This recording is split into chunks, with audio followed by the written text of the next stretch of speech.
dagaalkii iyo howlgalkii ceel hareere ka dhacay cadowga lagu naafeeyay markii uu istaagay meelihii cadowga difaaca kaga jiray baa ciidamadu galeen bal inay dhaawac iyo ka helaan wixii dhimashaana aruuriyaan waxay heleen arrin la yaab leh waan hore noo soo marin dhalinyarada Maleesiyada al-shabaab oo 10 katiinad ugu xiran tahay 10 ninba katiinad baa ku xiran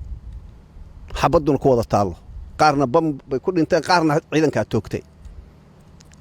10 isku xiran 5 isku xiran ilaa hadda intaas waa la isoo sheegay taas maxay daliil u tahay dadka inay soo raafeen oo soo khasbeen oo laga cararayo oo qof walba uu rabo inuu ka cararo oo ay khasbayaan oo leeyahay khasabna u gal ama annaga ku dilayna ama hadii katiinad la xabadu markay bilaabato